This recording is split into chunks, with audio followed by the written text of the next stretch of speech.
وسارعوا إلى مغفرة من ربكم وجنة عرضها السماوات والأرض। আমার আল্লাহ ডাক দেয়া বলে ওই জান্নাতের প্রশস্ততা আসমান আর জমিনের সমান। এত বিশাল বড় জান্নাত আল্লাহ পাক ঈমানদারদের জন্য রাখবেন যদি ঈমানদাররা নেক কাজ করে। এ মুসলমান, জান্নাতুল ফিরদাউস আল্লাহ পাক রব্বুল আলামিন ঈমানদারদেরকে দিবেন। আর জান্নাতুল ফিরদাউসে যেই সকল ঈমানদাররা যাবে ওই জান্নাতের ভিতরে বসে বসে স্বয়ং আমার মাওলার আরশ তারা দেখতে পাবে। সুবহানাল্লাহ, আরো জোরে সুবহানাল্লাহ, বিহামদি সুবহানাল্লাহ। জান্নাতুল ফিরদাউসে বসে বসে আমার আল্লাহর আরশ দেখা যায়। এত বিশাল বড় জান্নাত আল্লাহ শুধু মুমিনদের জন্য রেখেছেন। কেউ যদি একবার পড়ে মান ক্বালা লা ইলাহা ইল্লাল্লাহ ঈমানান ওয়া ইহতিসাবান দাখালাল জান্নাহ। আল্লাহর নবী সাল্লাল্লাহু আলাইহি ওয়াসাল্লাম বলেন মান ক্বালা লা ইলাহা ইল্লাল্লাহ দাখালাল জান্নাহ। কেউ যদি একবারও ঈমানের সঙ্গে ইহতিসাবের সঙ্গে কালেমা পাঠ করে যত গুনাহ হোক না কেন একদিন না একদিন ওই বান্দা আল্লাহর জান্নাতে ঢুকে যাবে। মুমিন হইছেন তো একদিন না একদিন জান্নাতি ইনশাআল্লাহ। আমরা এখানে যারা আছি আমরা সবাই একদিন না একদিন জান্নাতে যাব ইনশাআল্লাহ। ইনশাআল্লাহ ইচ্ছা আছে, ইনশাআল্লাহ আশা আছে, ভরসা আছে। টেনশনের কোনো কারণ নাই ভাই, গুনাহ আমারও আছে আপনাদেরও আছে। লেকিন ইমানদার যেহেতু হয়েছি, আল্লাহকে যেহেতু বিশ্বাস করি, আল্লাহ একদিন জান্নাতে দেবে ইনশাআল্লাহ। হ্যাঁ, এখন কাউকে একটু আগে দিবে, কাউকে একটু পরে দিবে। এখন এই যে আমার সাদা পাঞ্জাবি, এটা ময়লা লাগলে একটু ধোয়া লাগে। আবার যদি এটা আপনি সাদা পাঞ্জাবি যদি ভালো করে রাখতে পারেন তাহলে সমস্যা নাই, পরা যায়। সৌদি আরবে যারা থাকে এরা এক পাঞ্জাবি 4 দিন 5 দিন 6 দিন পর্যন্ত পরলেও ময়লা লাগে না। আবহাওয়াটাই অন্যরকম, বাংলাদেশের আবহাওয়া ভিন্ন।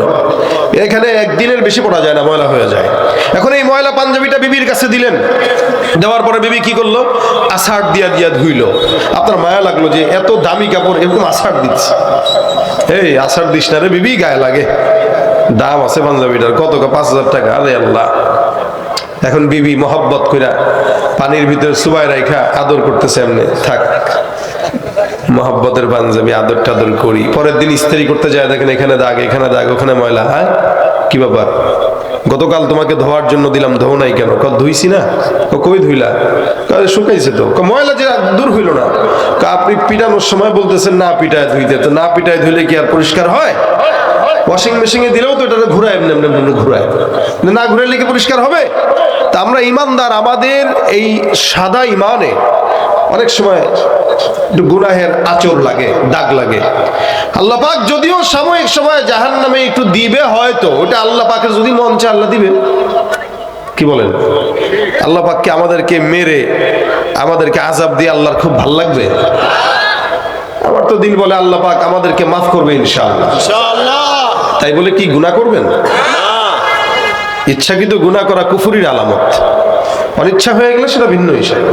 কিন্তু আল্লাহ যেহেতু ঈমানদার বানিয়েছেন, আল্লাহ এই শেষ জামানায় রাত 12টা পর্যন্ত যেহেতু দিনের বয়ান শোনার জন্য বসায় দিয়েছেন, তার মানে আল্লাহ পাক আমাদেরকে মাফও করে দিতে পারেন ইনশাআল্লাহ।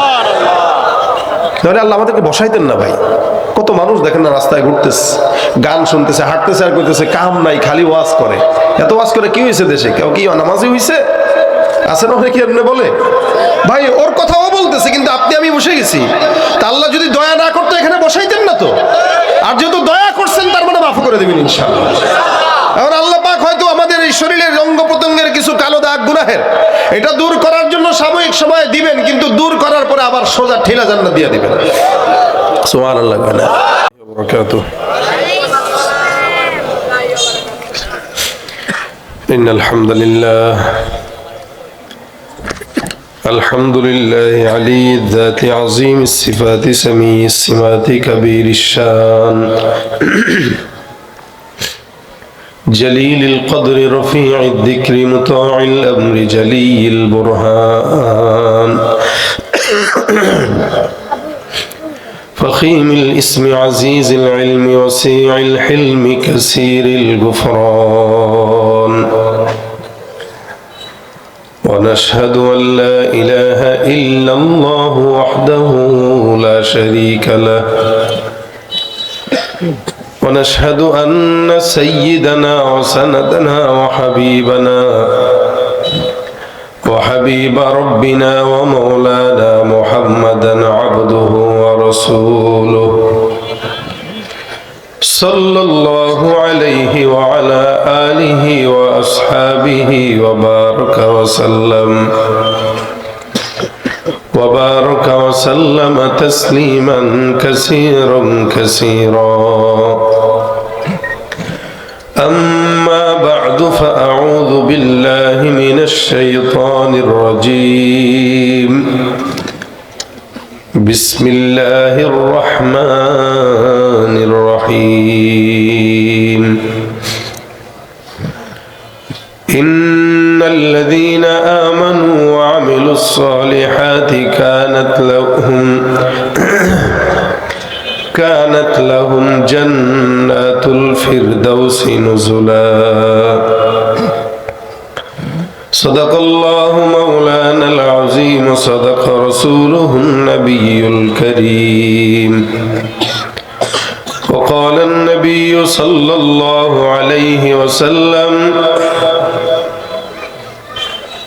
أخلص دينك يكفيك العمل القليل أو كما قال عليه الصلاة والسلام সকলে জবান খুলে দুরূদ শরীফ পড়ি আল্লাহুম্মা সাল্লি আলা মুহাম্মাদিন ওয়া আলা আলি মুহাম্মাদ কামা সাল্লাইতা আলা ইব্রাহিম ওয়া আলা আলি ইব্রাহিম ইন্নাকা হামিদুম মাজিদ আল্লাহুম্মা বারিক আলা মুহাম্মাদিন ওয়া আলা আলি মুহাম্মাদ কামা বারাকতা আলা ইব্রাহিম ওয়া আলা আলি ইব্রাহিম ইন্নাকা হামিদুম মাজিদ আলহামদুলিল্লাহ হাতিমারা জামিয়া কুরআনিয়া মাদ্রাসার উদ্যোগে অষ্টম বার্ষিক ওয়াজ মাহফিলের সম্মানিত দিন ইসলাম প্রিয় ভাইরা, আল্লাহ পাকের দরবারে লাখো কোটি শুকর ও সুজুদ যে রব্বে কারীম আজকের দিনী মজমায় আমাদের সকলকে আসার বসার তৌফিক এনায়েত করেছেন। কালিমাতুশ শুকর আদায় করি, সকলে বলি আলহামদুলিল্লাহ। রাত অনেক হয়ে গেছে, এই অসুস্থ শরীর নিয়ে আপনাদের সামনে হাজিরা দেওয়ার জন্য আমি উপস্থিত হয়েছি। মুখতাসার কিছু সময় আল্লাহ পাক যদি তৌফিক এনায়েত করেন কিছু মুযাকারা করব। আল্লাহ পাক সময় বারাকা দান করুক, আমিন। আল্লাহ পাক যা বলবো শুনবো এগুলোর উপরে আমল করার তৌফিক দান করুক, আমিন। যারা দাঁড়ানো আছেন আপনারা বসে যান, সবাই বসবেন।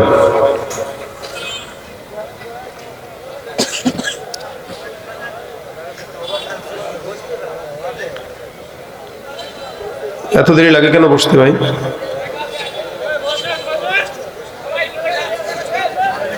সবকিছুর তো একটা সৌন্দর্য আছে, মজমারও একটা সৌন্দর্য আছে। বেশি রাত করব না, আপনাদের সকালবেলা সকলেরই আবার অফিস আদালত আছে, কার্যক্রম আছে, এই জন্য অল্প কিছু সময় ইনশাল্লাহ কথা বলবো। বাইরে এই জিনিস তো ডিস্টার্ব। তো এই আজকের যে জান্নাতে মজমায় আমরা বসলাম,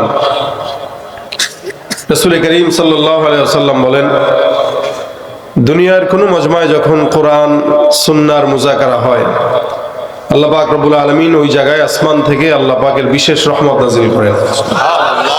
আর একটু জোরে সোরে বলেন সুবহানাল্লাহ। যতক্ষণ থাকবেন ততক্ষণ এই জায়গাটা আল্লাহ পাক বরকত নাযিল করতে থাকবে। এই কারণে মজমার বাইরে যায় না। যারা বাহিরে থাকে, একটা মুরগি যখন ডিম তা দেয়, যেই ডিম মুরগির তলে থাকে ওইটা বাচ্চা দেয়।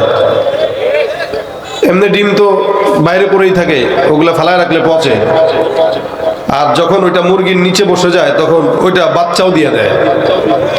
ঠিক তেমনি ভাবে সামিয়ানার নিচে যে বসবে, আল্লাহ পাক ওর ভিতরে আমলের জজবা পয়দা করবে।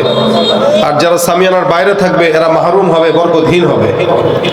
এই জন্য যারা বাইরে থাকবে এরা যেন সবাই বসে যায়। দাঁড়ায় তো আছেই, দেখেই বসে বসে দাঁড়ায় দাঁড়ায় দেখে আর কি। আমাদের দেশের মানুষ লোকাল বাসে বেশি চড়ে, তো বাসে দাঁড়ায় থাকে, মাহফিলে এসেও দাঁড়ায় থাকে।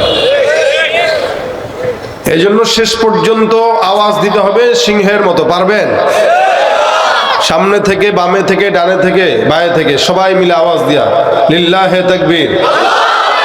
পিছনের ভাইরা বলতেছি কি লিল্লাহে তাকবীর, আওয়াজ দিয়ে নারে তাকবীর। আল্লাহ পাক আজকের মজমা কবুল করুক, বলেন আমিন। আমি আপনাদের সামনে একটি আয়াতে কারিমা তেলাওয়াত করেছি, উপস্থিত কিছু কথা এটার উপরে ভিত্তি করে বলবো ইনশাআল্লাহ। আমরা যে কাজটা করতেছি, এখানে বসছি আমরা, এটা কি গুনাহের কাজ? কি কাজ? সওয়াবের কাজ। এটাকে কি বলে? নেক কাজ বলে। কি বলে? নেক কাজ।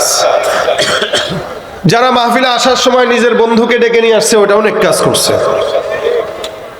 আসার পথে কেউ একজনকে সালাম দিয়েছে, ওইটাও কি কাজ? নেক কাজ। কাজ দুইটা, হয়তো নেক নয়তো বদ। মানুষ নেক কাজ করবে নয়তো বদ কাজ করবে। ফারিকুন ফিল জান্নাহ ওয়া ফারিকুন ফিস সাঈর। হয়তো দা জান্নাতি হবে নয়তো জাহান্নামী হবে। রাস্তা তো দুইটাই।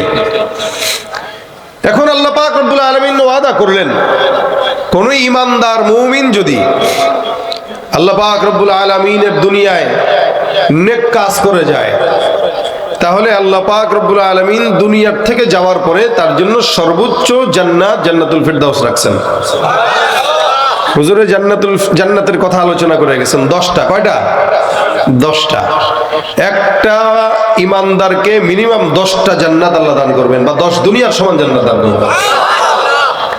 প্রত্যেকটা মানুষের জন্যই জান্নাত ফিট আছে একটা করে। আবু জাহেলের জন্য একটা জান্নাত ছিল, আবু লাহাবের জন্য একটা জান্নাত ছিল, যত আছে সব ইহুদি নাসারাদের জন্য এক একটা করে জান্নাত আছে। এখন ইহুদি নাসারা তো জান্নাতে যাবে না, আল্লাহ পাক তো এটা মুমিনদের জন্য, মুত্তাকিদের জন্য বানাইছেন, তো তাদের জান্নাত যাবে কই? আপনি আমি যারা আছি আমাদের মতো ইমানদার, আল্লাহ আমাদেরকে ওগুলা ভাগ ভাগ করে দিয়ে দিবেন, ভাগ করে দিয়ে দিবেন। বাচ্চে এগুলা তোমরা নিয়ে যাও। এখন ওইটা পাওয়ার জন্য শর্ত দুইটা। আল্লাহ পাক বলেন, 1 নাম্বার হচ্ছে ঈমান। 1 নাম্বার কি? 2 নাম্বার হচ্ছে নেক আমল। ঈমান তো আলহামদুলিল্লাহ আমাদের সবারই আছে। আছেন আপনাদের? আমরা ঈমানদার। আল্লাহ পাক সব নবীর উম্মতদেরকে যখন ডেকেছেন, তখন আল্লাহ পাক মিসকিন, নাস, ফকির বিভিন্ন নামে ডেকেছেন। কিন্তু শুধুমাত্র মুহাম্মদুর রাসূলুল্লাহ সাল্লাল্লাহু আলাইহি ওয়াসাল্লামের উম্মত হওয়ার কারণে আমাদেরকে আল্লাহ পাক মুমিন বলে ডেকেছেন। সুবহানাল্লাহ। মুমিন বলে ডেকেছেন। ইয়া আইয়ুহাল্লাযীনা আমানু, হে মুমিনের দল। মুমিন বলে আল্লাহ ডেকেছেন। এই ডাকটা আল্লাহ পাকের ডাক, মজার ডাক, দামি ডাক। যদিও আমরা এই ডাকের মর্ম বুঝি না এবং এই ডাকের ইজ্জত রাখতে পারি না। যদি এই ডাকের ইজ্জত রাখতাম, তাহলে এই দেশের চাঁদাবাজ, ধোঁকাবাজ, দুর্নীতি, সুদ, ঘুষ, ধর্ষক এগুলো হতো না। যদি নামের ইজ্জত রাখতাম। হ্যাঁ, বাপের ইজ্জত ডুবাইলি রে, আর আমরা আমাদের নবীর ইজ্জত ডুবাই দিতেছি। আমরা আমাদের রাসূলের ইজ্জত রাখতেছি না রাসূলের উম্মত হওয়ার পরেও, অথচ আমরা মুসলমান দাবি করি, ঈমান দাবি করি, আমরা ইসলামের ইজ্জত রাখি নাই। আগে মানুষ মুসলমানদের আখলাক দেখে মুসলমান হইতো, আর এখন আমাদের আখলাক দেখে আরো বেঈমান হয়। এ হলো আমাদের ঈমানের হাল। দাবি করি নামে মুসলমান, কিন্তু একজনও কামের মুসলমান না। সব মুসলমান নামে, বাকি সব ভণ্ড। কথা বলেন ঠিক কিনা? তুমি রমজান এলে রাখো না রোজা, দিনকে করো আঘাত, পয়সা কড়ির নেই তো অভাব, দাও না তো যাকাত। ইমানদারির বড়াই করো, নেই তোমার ঈমান, তুমি ইমানদারির বড়াই করো, নেই তোমার ঈমান, তুমি কেমন মুসলমান, তুমি কেমন মুসলমান। নামাজের সাথে নাই পরিচয়, মানো না কোরআন, নামাজের সাথে নাই পরিচয়, মানো না কোরআন, তুমি কেমন মুসলমান। তুমি নবীর উম্মত দাবি করো, সুন্নাহ মানো না, নবীর অপমানে তোমার হৃদয় কাঁদে না। বিজাতীয় সংস্কৃতিতে সপেছো পরাণ, তুমি বিজাতীয় সংস্কৃতিতে সপেছো পরাণ, তুমি কেমন মুসলমান, কেমন মুসলমান। নামাজের সাথে নাই পরিচয়, মানো না কোরআন, তুমি কেমন মুসলমান। ঠিক কিনা? মুসলমান নামে আছি, কামে নাই। যার কারণে ফজরের নামাজে আমাদের মসজিদে, দেশে মসজিদের দিকে তাকাইলে দেখবেন এক কাতারও ঠিক মতো ভরে না। 5 জন হয়, 6-7 জন হয়। তাও যারা পড়ে এরা অধিকাংশই মুরব্বী। জওয়ানরা ফজর পড়তে চায় না, প্রয়োজনই মনে করে না। কিন্তু জুমার দিন মসজিদের দিকে তাকাইলে মনে হয় মসজিদে এই দেশে ইমানদার সব ভরা, কোনো বেঈমান নাই। কারণ 5 তলা মসজিদ পর্যন্ত জুমার দিনে ভরপুর, আর ফজরের নামাজে মসজিদ খালি, খুঁজাও মুসল্লি পাওয়া যায়। আল্লাহ পাক রব্বুল আলামিন ইমানদার নাম দিলেন, ইমানদারের কাজ করি আমরা। মুখে খালি গালি আর গালি, পিছন থেকে হর্ন দিছে, কেন সাইড দেয় না, বাচ্চা দিয়ে দিছে একটা, খালি গালি। একটু সাইড দেন নাই, দেখবেন চোখ দিয়ে আপনারা গিলে ফেলতেছে, খেয়ে ফেলতেছে, না জানে কি অপরাধ করে ফেলছেন আপনি। এগুলো মানুষের আচরণ না, এগুলো হায়াওয়ান জানোয়ারের আচরণ। মানুষের আচরণ এমন হইতে পারে না। মানুষের আখলাক তো রাসূল করিম সাল্লাল্লাহু আলাইহি ওয়াসাল্লামের আখলাক হবে যে তারে কেউ আঘাত দিয়ে চলে যাবে, সে বলবে যাও মাফ করে দিলাম ভাই, সমস্যা নাই, জানো। এটা হলো মানুষের আখলাক। আর এই আখলাক দেখেই অসংখ্য কাফের বেঈমানরা ইমানদার হয়েছে, কিন্তু আমাদের আখলাক দেখে ইমানদাররা আরো বেঈমান হয়ে যায়। ভাইরা আমার, এই কারণে 1 নম্বর ইমানদার শর্ত, 2 নম্বর নেককার শর্ত। আল্লাহ পাক বলেন ইন্নাল্লাযীনা আমানু ওয়া আমিলুস সালিহাত, ইন্নাল্লাযীনা আমানু, যারা ঈমান এনেছে, নিশ্চয়ই যারা ঈমান এনেছে, ওয়া আমিলুস সালিহাত, যারা নেক কাজ করবে। আল্লাহ পাক রব্বুল আলামিন বলেন যারা ঈমান এনেছে আর নেক কাজ করেছে, এই সমস্ত ঈমানদার নেক কাজ করনেওয়ালা বান্দার জন্য জান্নাতুল ফিরদাউস আমি আল্লাহ রেখে দিলাম। জান্নাতুল ফিরদাউস আপনাদের কাছে মনে হইতেছে সাধারণ জান্নাত, এটা কোনো সাধারণ জান্নাত নয়। জান্নাতুল ফিরদাউসটা সবচেয়ে আলা মাকামের জান্নাত। এই জান্নাতের মধ্যে আল্লাহ পাক রব্বুল আলামিন যাদেরকে রাখবেন, এই জান্নাতের মধ্যে আমার আল্লাহ পাক রব্বুল আলামিন সব নবীদেরকে রাখবেন। সুবহানাল্লাহ। জান্নাতুল ফিরদাউসের মধ্যে থাকবে কারা? বলেন নবীরা। জান্নাতুল ফিরদাউসের মধ্যে থাকবে কারা? সাহাবা আজমাইনরা। জান্নাতুল ফিরদাউসের মধ্যে থাকবে কারা? শহীদরা। জান্নাতুল ফিরদাউসে থাকবে কারা? আল্লাহওয়ালা বুজুর্গরা। আমার আল্লাহ পাক রব্বুল আলামিন জান্নাতুল ফিরদাউসটা এমন একটা জান্নাত রেখে দিবেন, যেই জান্নাতে আল্লাহ পাক রব্বুল আলামিন সব একদম আলা তাবকার ইমানদারদেরকে রাখবে। এখানে আল্লাহ পাক রব্বুল আলামিন কোন নরমাল ইমানদারদেরকে রাখবেন না, এখানে যারা থাকবে তারা হলো অনেক উঁচু মর্যাদার ইমানদার। হ্যাঁ মুসলমান, কারণ এই জান্নাতের ভিতরে থাকবে নবীরা। আমাদের বাংলাদেশে গুলশান, বনানী, ধানমন্ডির ভিতরে থাকে এদেশের এমপি মন্ত্রীরা, যার কারণে ওই সমস্ত জায়গায় কিন্তু আপনার মতো আমার মতো সাধারণ মানুষ থাকতে পারে না, যেতেও পারে না। ওই জায়গায় যারা থাকে তাদের মিনিমাম মাসের বাসা ভাড়াটার দাম আছে 1.5 থেকে 2 লক্ষ টাকা বাসা ভাড়া। ওখানে সাধারণ মানুষ যাওয়ার মতো ক্ষমতা নাই। ওখানে যারা থাকে তারা তাদের সমপর্যায়ের লোক থাকে, অথচ গোটা বাংলাদেশেই কিন্তু আমরা বসবাস করতে পারি, কিন্তু তাদের জায়গায় থাকতে গেলে তাদের মতো করে হয়ে যাওয়া লাগে।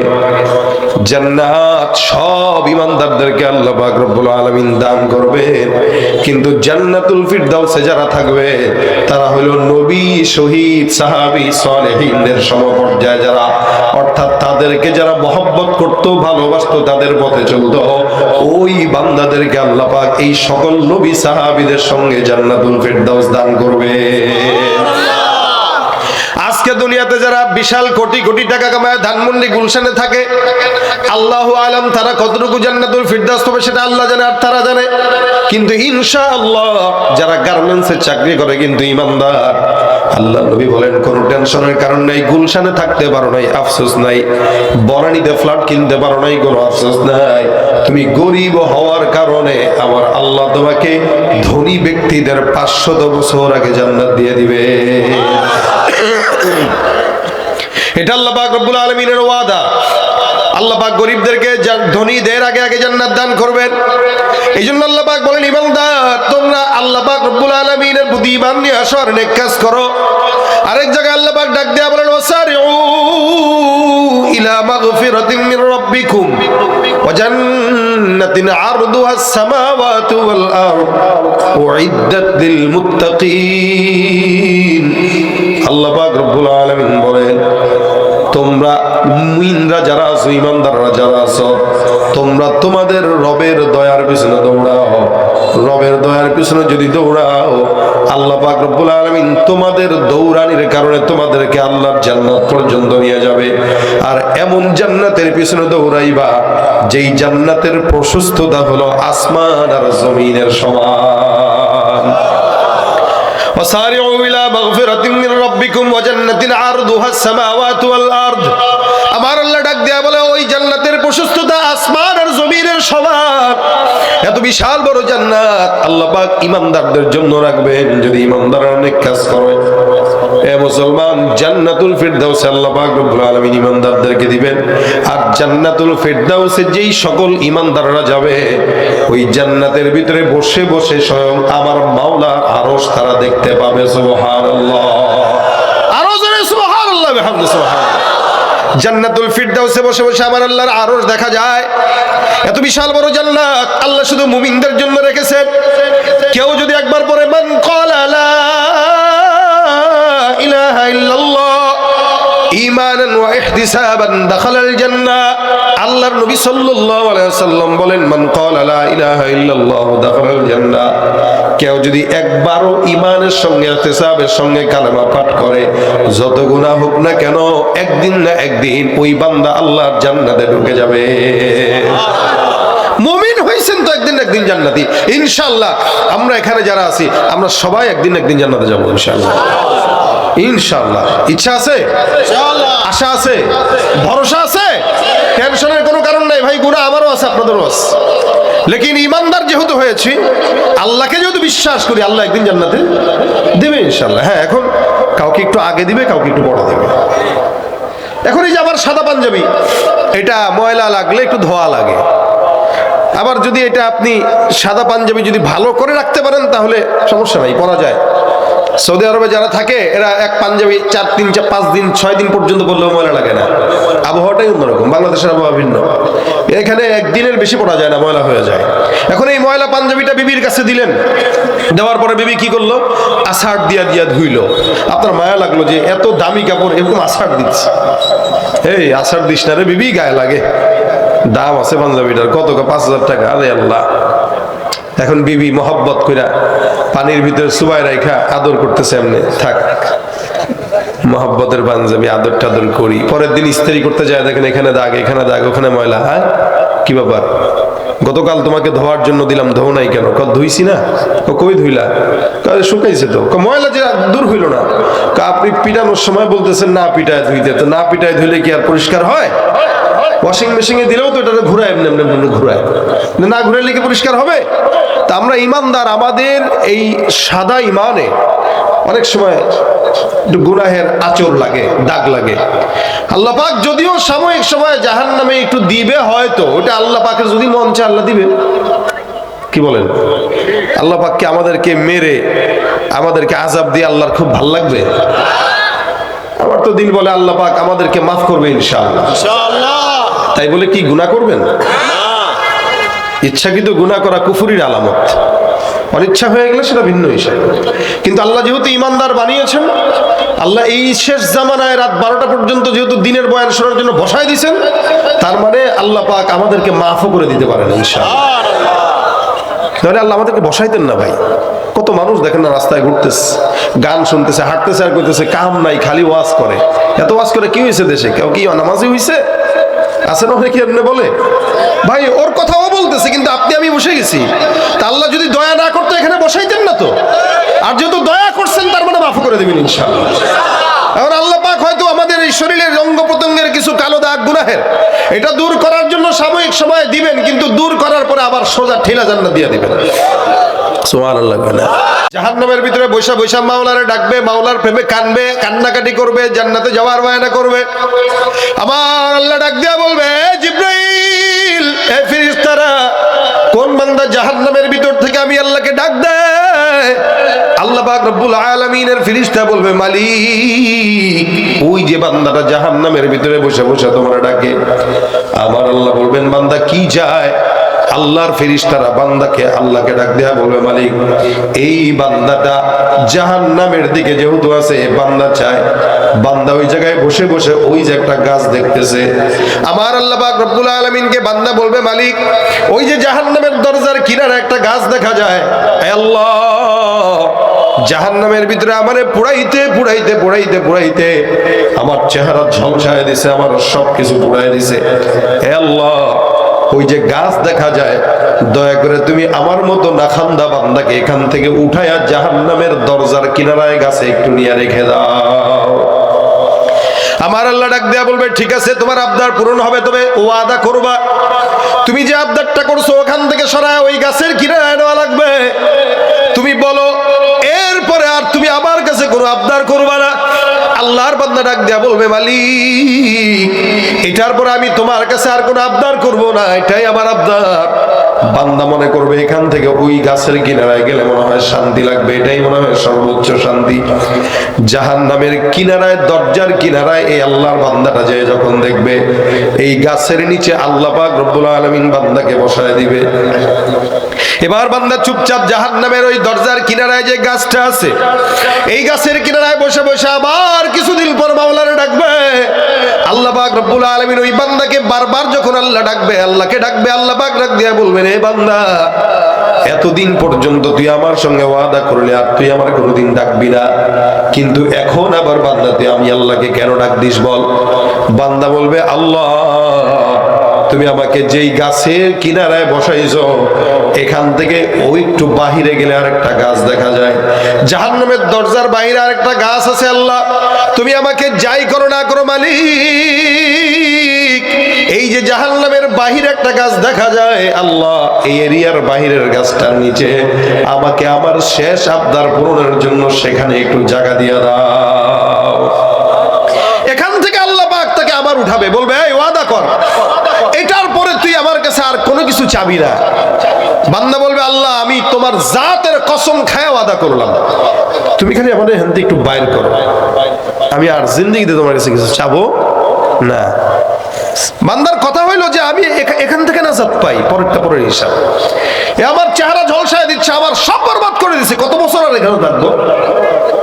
আমার আল্লাহ জিবরাইলকে বলবেন, যায়রা বসায় দে। আল্লাহর ফেরেশতা তাকে ওই গাছের কিনারায় দিবে। আবার কিছুদিন পর বান্দা তার জবান দিয়ে বলবে, আল্লাহ। আবার আল্লাহকে ডাক দিয়া বলবে, আল্লাহ আল্লাহ আল্লাহ। আমার আল্লাহ বলবে, বান্দা তোরে না আমি বললাম তুই ওয়াদা করছিস আর আমাকে ডাকবি না? বান্দা বলবে, আল্লাহ যতই বলো তোমারে ডাকবো না, কিন্তু তুমি ছাড়া ডাকার তো আর কেউ নাই। যত যাই বলেন রাত শেষে দিন শেষে সব কিছুর পরে আছেন কে? আল্লাহ। একটা মানুষ কোন জায়গায় যদি শান্তি না পায় আল্লাহকে ডাক দেয়, বিপদের ভিতরে পড়লে আল্লাহকে ডাক দেয়। গতকাল দেখেছেন না যে এই ভূমিকম্প হয়েছে, আমরা অনেক সময় মানুষের বাহ্যিক অবস্থা দেখে বিচার করে ফেলে, এলো হয় নাস্তিকে মনে হয় বেঈমান, কিন্তু আমরা দুইজনকে দেখেছি, একজন টকশোর মধ্যে একজন ভদ্র মহিলা বসে বসে যখন নাড়াচাড়া দিতেছিল সে বলতেছিল লা ইলাহা ইল্লাল্লাহ মুহাম্মাদুর রাসূলুল্লাহ, লা ইলাহা ইল্লাল্লাহ মুহাম্মাদুর রাসূলুল্লাহ। আরেকজন সাংবাদিক সুন্দর করে দাঁড়ায় দাঁড়ায় লা ইলাহা ইল্লাল্লাহ মুহাম্মাদুর রাসূলুল্লাহ পড়ছে। তার মানে দাড়ি থাকুক বা না থাকুক, পর্দা করুক বা না করুক, একজন ইমানের জন্মই যেহেতু ইমানের উপরে মুমিনের, যার কারণে বিপদের ভিতরে পড়লেও অটোমেটিক আল্লাহ তার জবান দিয়া মাওলার নাম উঠায়া দেয়, ঠিক কিনা ভাই? এই জন্য বাহ্যিক ভাবে কাউরে দেখাই বলবেন না এই বেঈমান এই বেঈমান। বিপদে তো দেখতেছি আল্লাহর নাম তো সবাই ডাকে, মুসিবতে আমার আল্লাহকে সবাই স্মরণ করে। এই বান্দাটাও যদিও জাহান্নামের থেকে আল্লাহ পাক রব্বুল আলামিন কিনারায় দিয়ে দিয়েছে, তবুও ডাকে আল্লাহ। আমার আল্লাহ ডাক দেয়া বলে, আবার কেন ডাকো? হে আল্লাহ এখানে তুমি আমারে বসায় দিলা, কিন্তু আমার তো নজরটা ওই যে আরেকটা গাছের দিকে। বলে, কোথায় গো? ওই যে এই গাছটা জাহান্নামের দরজার সামনে একটা গাছ দেখা যাইতেছে, বিশাল সুন্দর গাছ। মালিক গো আমি যতই গুনাহ করি না কেন আল্লাহ, আমি জানি আমার গুনাহের কারণে আমি জান্নাত পাওয়ার যোগ্যতা রাখি না, কিন্তু তোমার তো দয়া কম নয়, দয়া করে তুমি আমাকে ওই জান্নাতের দরজার আগে যেই গাছটা আছে ওই গাছের নিচে একটু জায়গা দিয়া দাও। আমার আল্লাহর কাছে বান্দা আবদার করবে, আমার আল্লাহ পাক ডাক দিয়া বলবে, ফেরেশতা এর থেকে ভালো করে ওয়াদা নাও, আর যেন আবার ওয়াদা না ভাঙে, আমার আল্লাহ পাক রব্বুল আলামিন তাকে ওয়াদা করাবে, বান্দা বলবে মালিক তোমার জাতের কসম আল্লাহ এই জায়গায় যদি তুমি জায়গা দিয়া দাও আর জিন্দেগিতে তোমার কোনোদিন ডাকবো না, আর কোনো আবদার করবো না। আমার আল্লাহ পাক রব্বুল আলামিন ওই বান্দার আবদার রক্ষা করার জন্য আমার আল্লাহ বান্দাকে জান্নাতের দরজার কিনারায় গাছের নিচে সুন্দর করে জায়গা দিয়া দিবে। জোরে বলেন সুবহানাল্লাহ। এই জায়গায় যখন বান্দা বসে যাবে, এবার আল্লাহ পাক রব্বুল আলামিন বান্দাকে বলবে, বান্দা বান্দা আল্লাহ রব্বুল আলামিনকে আবার পুনরায় বান্দা আল্লাহকে আবার ডাকা শুরু করে দিবে। আমার আল্লাহ পাক বলবে কিরে এই বান্দা বারবার কেন কিছুক্ষণ পর পর আমারে ডাকে আর আবদার করে, নতুন নতুন আবদার এগুলা কই পায়? আল্লাহ পাক রব্বুল আলামিন জান্নাত দিয়া রাখছে, জান্নাত বরাবর গাছের কিনারায় বান্দারে বসায় দিয়া রাখছে। দেখেন আল্লাহ চাইলে বান্দাকে জান্নাত দিতে পারে, জাহান্নামও দিতে পারে। বান্দা যেহেতু জাহান্নামী, এটারে কেমনে জান্নাতে দেওয়া যায়? আল্লাহ একটু একটু করে লোভ দিয়া বান্দাকে আল্লাহর কাছ থেকে চাওয়ায় চাওয়ায় আবদার পূরণ করে জান্নাত পর্যন্ত নিয়ে যাবে। এই বান্দাটা জান্নাতের দরজার কিনারায় গাছের নিচে বসা, আমার আল্লাহ পাক রব্বুল আলামিন জান্নাতের একটা হালকা আবহাওয়া দিয়া জান্নাতের দরজাটা বান্দার সামনে খুলে দিবে। আল্লাহ পাক রব্বুল আলামিনের ওই জান্নাতের ভিতরে এত নিয়ামত আল্লাহর বান্দার নজরের ভিতরে পড়বে, ডাক দিয়া বলবে মালিক ওই যে জান্নাতের ভিতরে এত নিয়ামত আল্লাহ আমি জানি ওই জান্নাতের নিয়ামতটা পাওয়ার মতো যোগ্যতা আমার নাই, কিন্তু তুমি রব্বুল আলামিন তোমার দয়ার কোনো সীমানা নাই। আয় আল্লাহ তুমি আমাকে একটা সুযোগ দিবা নাকি আমি জান্নাতের নিয়ামত একটু দেখবো আর ওখান থেকে বের হয়ে যাব। সুবহানাল্লাহ। আমার আল্লাহ পাক রব্বুল আলামিনের বান্দাকে ডাক দেয়া বলবে কিরে তোর জবান আমি ঠিক পাইলাম না, দুনিয়াতে উল্টা পাল্টা করছস, এখানেও জবানের বরখেলাফ, এত বারবার তুই জবান এদিক সেদিক করস, কিন্তু আমার আল্লাহ পাক তো চায় বান্দা জান্নাতে যাক, যার কারণে আল্লাহ পাক রব্বুল আলামিন একটু একটু করে বান্দাকে সামনে অগ্রসর করায়। আল্লাহ পাক রব্বুল আলামিন বলবে আর কোনোদিন চাবি না, আর কোনোদিন চাবো না। আল্লাহ পাক ডাক দিয়া বলে আচ্ছা যা জান্নাত দেখা একটু হালকা খালির সময়। হে মুসলমান, আল্লাহ পাক রব্বুল আলামিন বান্দাকে সময় দিবে, বান্দা জান্নাতে